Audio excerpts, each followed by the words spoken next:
Hey everyone. Don't forget to subscribe and share your thoughts in the comments. I'd love to know what you think about the characters and their choices. Enjoy the story. I never imagined my life would turn out this way. It wasn't a dramatic, fiery breakdown, nothing like that. It was more of a slow burn, a quiet unraveling.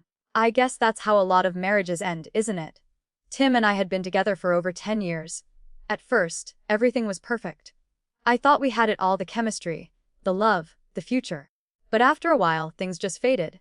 Not immediately, not overnight. It was more like the slow turning of the tides. Our conversations became mechanical. The little things we used to do for each other disappeared. Tim was always away on business trips, and when he was home, he was tired, preoccupied. He didn't notice. How could he? He didn't feel the emptiness that started to consume me. I wasn't angry with him. At least, not at first. I understood his need to work, to provide. But the more he was gone, the more I felt invisible. Alone, I tried to fill the void. I threw myself into work.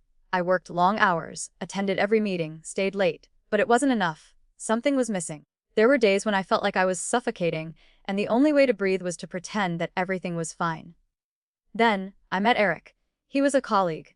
Younger than Tim, but not in an obvious way. It wasn't his age that attracted me, but the way he listened to me. The way he looked at me like I mattered. With Tim, I was just another part of the furniture. But Eric made me feel like I was still alive. Like I wasn't just a wife and a mother, but someone with thoughts and dreams of her own. At first, it was innocent. A few conversations over coffee. A shared laugh during a meeting. I told myself that I wasn't doing anything wrong. After all, it was just talking, right? Just friendship. Nothing more. I wasn't looking for an affair. But I think, deep down, I was already looking for something. A reason to feel special again. Tim was gone. Again. Another business trip. And I was alone. Eric started to text me more. Little jokes, funny memes, casual check-ins. It was harmless, I thought. But with each message, I felt more and more drawn to him. We started meeting after work, grabbing drinks. The first time we went out, I remember feeling nervous, like a teenager sneaking around. It wasn't like I was hiding from Tim. It was just, I didn't know how to explain it. It was exciting. For the first time in a long time, I felt seen. We talked about everything. Our dreams, our fears, our lives. Eric was so different from Tim. He didn't ask about my day in that generic way, like Tim used to. Eric wanted to know the details. What made me tick, what made me happy, what made me sad. I liked that. I loved that. The first time he kissed me, I didn't stop him. It wasn't planned. It wasn't calculated. It just happened. And it felt good. I'm not saying it was a magical, life-altering kiss. It wasn't. But it was the first time I'd felt anything other than apathy in a long time. I knew I was walking a dangerous path. I knew what I was doing wasn't right, but at that moment, it didn't matter. For the first time in a long time, I felt alive, I felt wanted. But it wasn't just about the physical attraction, either. I genuinely liked him. Eric wasn't like Tim, and I didn't need him to be. He was something different. In the beginning, I tried to justify it to myself. Tim is always away. I'm not doing anything wrong. I'm just talking to someone. It's just a friendship. That's what I told myself. But deep down I knew. I knew it was more than that. I could feel the pull every time I saw Eric, every time we shared a laugh or a touch. It was like I was slipping into a different life. A life where I was seen. Where I was important. But I didn't want to hurt Tim. I didn't want to destroy my family. That was the last thing I wanted.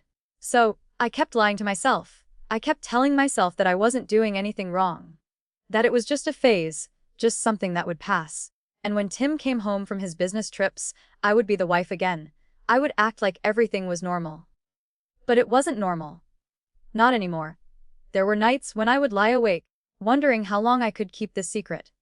How long I could live this double life without it crashing down.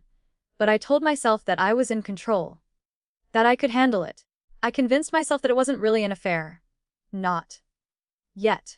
That it was still just harmless flirting. That I wasn't the kind of person who would let things go too far. But the thing is, I wasn't in control anymore. Eric had become a part of my life, whether I liked it or not. The lines between right and wrong started to blur. And I didn't know how to stop it. I didn't know how to fix my marriage. And I didn't know how to walk away from Eric. I was caught in this trap of my own making, and I couldn't see a way out. The thing about secrets is that they have a way of growing. What starts as a small whisper soon becomes a loud, insistent shout. By the time I realized how deep I had sunk into this, it was already too late. It was no longer a simple escape, a harmless flirtation. I was in too deep. Eric and I continued our friendship. But, let's be honest, it wasn't just a friendship, not anymore. The more we saw each other, the more it felt like something real, something tangible. The guilt was always there, like a nagging voice in the back of my mind. I would try to ignore it, telling myself I wasn't doing anything that bad. Tim would leave for another trip, and I would breathe a sigh of relief. It wasn't that I was glad he was gone. It was just easier to pretend that everything was fine when he wasn't around.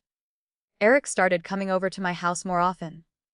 It wasn't planned, it just happened. I told myself it was easier to have him over when Tim wasn't home, so I didn't have to explain myself. It was easier to act like everything was normal, like this was just two colleagues grabbing a drink and talking about work. But deep down, I knew the truth. Every time he walked through that door, I was betraying Tim. Every time Eric's hand brushed mine, every time we shared a private joke, I was lying. But the lies weren't just about what I was doing with Eric. They were about how I was justifying it to myself. I wasn't unhappy with Tim, was I?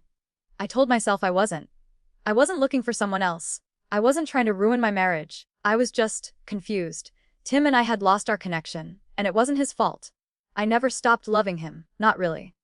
But I didn't feel alive anymore. I didn't feel seen. I wasn't angry at him. I wasn't angry at anyone. I was just lost. And then came the night that everything changed. Tim had been gone for almost a week on a business trip, and I was still reeling from the weekend with Eric. We'd spent hours talking, laughing, and that night, we had kissed again. But this time, it was different. It wasn't just the passion of the moment. It wasn't just the excitement of something forbidden. No, this time, it felt like a decision. A choice. I was choosing him, in some way, over Tim. I didn't want to admit it then, but I had made up my mind. Eric had become a part of my life, and I didn't know how to untangle myself from him. The next day, Tim called me, and his voice sounded tired. I knew he had had a long day, but I pretended everything was fine.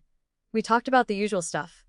How his meetings had gone, how things were at home. I kept the conversation light, careful not to let anything slip. But even as I spoke to him, I felt the weight of my secret pressing down on me. It was getting harder to keep up the act. And then, that evening, it happened. I had just finished dinner when Eric texted me. I had invited him over for a quick drink, nothing big, just a chance to unwind. I wasn't expecting anything to happen. At least, that's what I told myself. But I was kidding myself. I hadn't realized I left a second mug on the kitchen counter until the doorbell rang. Tim had arrived earlier than expected. He wasn't supposed to be home for at least another hour. My heart stopped. I quickly wiped my hands on the kitchen towel and tried to act normal. But as soon as I opened the door, I saw it in his eyes. Something was wrong. I wasn't sure if it was just my guilt, or if he actually knew, but there was a coldness there, a distance that hadn't been there before. He kissed me on the cheek, the way he always did when he came home, but it didn't feel the same. It was stiff, distant, and that's when I saw it. The second mug on the kitchen counter. He didn't say anything right away, but the way he looked at it made everything so much worse. He didn't have to say a word for me to understand. He knew everything. Who was here? His voice was quiet, almost flat, but I could hear the edge beneath it. My stomach turned. I could feel my face turning red, my heart pounding in my chest. I didn't know how to answer him. What was I supposed to say? That I had been with another man. That the man I had invited into our home, into our life, wasn't just a colleague, but someone who had become everything I was trying to pretend didn't matter. I tried to speak, but nothing came out. Instead, I stood there, frozen, staring at the second mug, knowing I had just been caught. Tim didn't yell. He didn't demand answers. He didn't get angry. No, he just stood there, his face expressionless, staring at the mug like it was a foreign object in our home. He looked at it for a long moment, and then he turned to me. "I don't need you to tell me anything, Casey," he said, his voice barely above a whisper. "I don't need the details. I can see it in your face." He paused, as if gathering his thoughts. "I just need to know. Why? Why didn't you tell me?" I had no answer. How could I explain the mess I had made of everything? How could I explain that, for once, I didn't feel like a wife or a mother, but just a woman trying to feel alive again? How could I make him understand that I wasn't angry with him, that I didn't mean for this to happen? I couldn't. There were no words that would make sense. But Tim didn't wait for me to respond. He turned, grabbed his suitcase, and without another word, walked out the door. The sound of the door closing behind him was the loudest noise I had ever heard. The house felt empty without him. It wasn't just the physical space. The silence in our home was suffocating. Tim's absence was like a weight, pressing on my chest, making it hard to breathe. I stood there in the doorway, staring at the place where he had just been, unable to move. My mind was spinning, but it wasn't clear. Everything felt like it was happening in slow motion. The events from earlier, his departure, everything blurred into a mess of confusion and regret. It wasn't until I heard my phone buzz that I snapped out of the daze. I looked down at the screen. It was a text from Eric. "Hey, are you okay?" I had completely forgotten about him. After the tension with Tim, after the door closing with a finality I couldn't ignore, I couldn't bring myself to answer. I just stared at his message, my thumb hovering over the keyboard, trying to decide if I should respond. I knew, in that moment, that things had changed. There was no going back. What I had with Eric had been something I was running to, an escape from the isolation I felt with Tim. But now it seemed like I was running from everything. There was no safety, no comfort in Eric's arms anymore. He was just another part of the chaos I had created. I didn't answer the message. Instead, I sat down, burying my face in my hands, overwhelmed by guilt. I didn't want this. I didn't want to lose Tim. I didn't want to hurt him, but I had. I had betrayed him, the man who had supported me, loved me, and built a life with me. I had let him down in the worst way possible. An hour passed before I heard the familiar sound of keys in the front door. My heart jumped into my throat, thinking Tim had come back. But no. It was Eric. He had his key to my place. He had been coming over for months now, but tonight felt different. He walked in without knocking. His face lit up when he saw me sitting in the living room, but his smile quickly faded when he saw my expression. I don't think he needed to ask. He could see the regret written all over me. He sat down across from me, and for the first time, I could feel the weight of the situation. This wasn't a casual affair anymore. This was something real. Something that had consequences. "You okay?" he asked gently, sitting down beside me. "I've been trying to reach you." I swallowed hard, trying to form words. "I messed up, Eric." He tilted his head, his eyes searching mine. "Messed up? How?" I couldn't bring myself to tell him about Tim, about the fact that I had just lost him. Not because I didn't care, but because I didn't want to hurt him even more. Eric wasn't the one who had to carry this burden. I was. And it was too heavy. "He knows," I said finally, my voice barely above a whisper. "Tim knows. I let him find out. He saw the mug. And he left. He's gone." I could see the shock on Eric's face. He opened his mouth to say something, but he stopped himself. His hand rested on mine, but it felt distant, like there was a wall between us now. I didn't want his pity. I didn't need his pity. I needed someone to tell me I was going to be okay, but I knew that wasn't coming from Eric. "You don't deserve this, Casey," he said after a moment, his voice soft. "You don't deserve to be torn apart like this." I shook my head, trying to push back the tears. "No, I do deserve this. I did this. I ruined everything. I shouldn't have done this to Tim. I shouldn't have done this to you either." Eric let out a long sigh. He didn't say anything for a while. He just sat there, looking at me with a kind of sadness that I wasn't used to seeing. It wasn't the way he had looked at me before, when we were laughing over drinks, when things felt light. Now it was different. Everything was different. "I think we both need some space," he said finally, his voice low. "I didn't want it to be like this, Casey. But you're right. You're right that this isn't just about us. This is about something deeper. And I can't be the one you turn to for comfort. Not when you've got so much to figure out." I wanted to say something, to tell him that I was sorry. That I didn't want to lose him too. But the words wouldn't come. There was no point in holding on to something that wasn't meant to be. We had both crossed a line, and now there was no going back. Eric stood up, his eyes meeting mine for a moment before he turned to leave. "I'll give you space, Casey. I think it's what you need." And with that, he was gone. I sat there for a long time after Eric left, the weight of everything pressing on me harder than ever. The loneliness that had once felt comforting now felt suffocating. I had pushed away the one person who had truly cared about me, and for what? To fill the void in my life. To escape a marriage that had lost its spark. Now I was left with nothing but the wreckage of my decisions. Tim wasn't coming back. I knew that now. No amount of apologies, no words of regret, could fix the damage I had caused. I couldn't take it back. The betrayal I had inflicted on him was something he couldn't forgive. And maybe, deep down, I knew I didn't deserve his forgiveness. I stood up slowly, walking to the window, staring out at the empty street. I didn't know what came next. I didn't know how to fix this. But I did know one thing. I had lost the man I loved. And nothing, not Eric, not anyone, could ever change that. The realization hit me hard. I had destroyed the best thing I had ever had, all because I was too afraid to face my own emptiness. And now, all I could do was wait for the aftermath to settle. The days that followed felt like a blur, each one indistinguishable from the next. I went through the motions: work, home, eat, sleep. The silence in the house was unbearable. It was the kind of silence that echoes, that presses in on you from all sides. It felt like I was living in a vacuum, where everything I had ever known had been stripped away. Tim, the person I had built my life with, was gone. Eric, the person I had tried to replace him with, was also gone. And there I was, left with nothing but the wreckage of my choices. I had no idea what I expected from Tim. Did I think that if I just admitted my mistakes, if I apologized enough, he would come back? I suppose, deep down, I still clung to some hope that he would. But after a few days of hearing nothing, I realized how naive that hope had been. Tim was done. He had made up his mind. He didn't need me to explain. He knew. And in his silence, I knew that the damage was too great to fix. The first time I saw him again, it was at the house. It wasn't a planned meeting. I had just finished a long day at work and was sitting on the couch when I heard the knock on the door. My heart leaped in my chest, but I already knew who it was before I even stood up to answer it. Tim was standing there, his face unreadable. He had always been a man of few words, but today, there was an unmistakable weight in his eyes. It was like he had already moved on, emotionally, from everything we had been. I could see it in the way he held himself, the way he looked at me without any anger or hate, just nothing.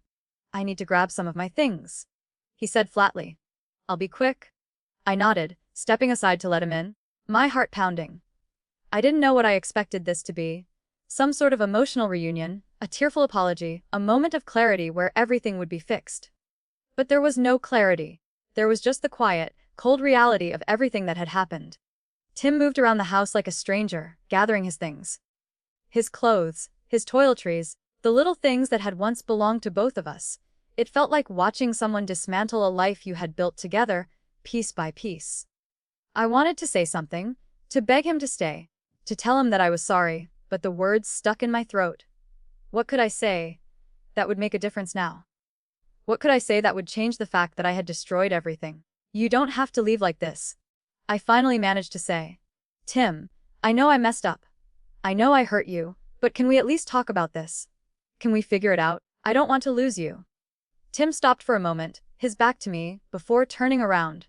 There was no anger in his eyes, just sadness. He took a deep breath and spoke. His voice quiet but firm.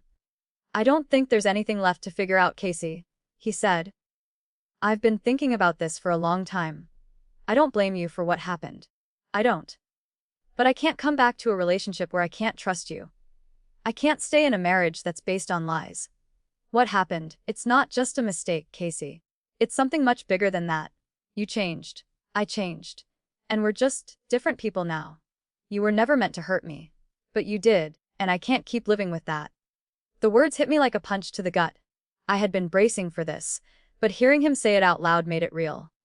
I had lost him. I had lost everything. And now there was no going back. I stood there staring at him, unable to speak, unable to move. The silence between us was suffocating.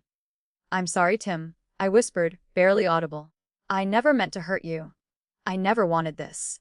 He nodded, his face softening for a brief second before he turned back to finish gathering his things. He didn't say anything else.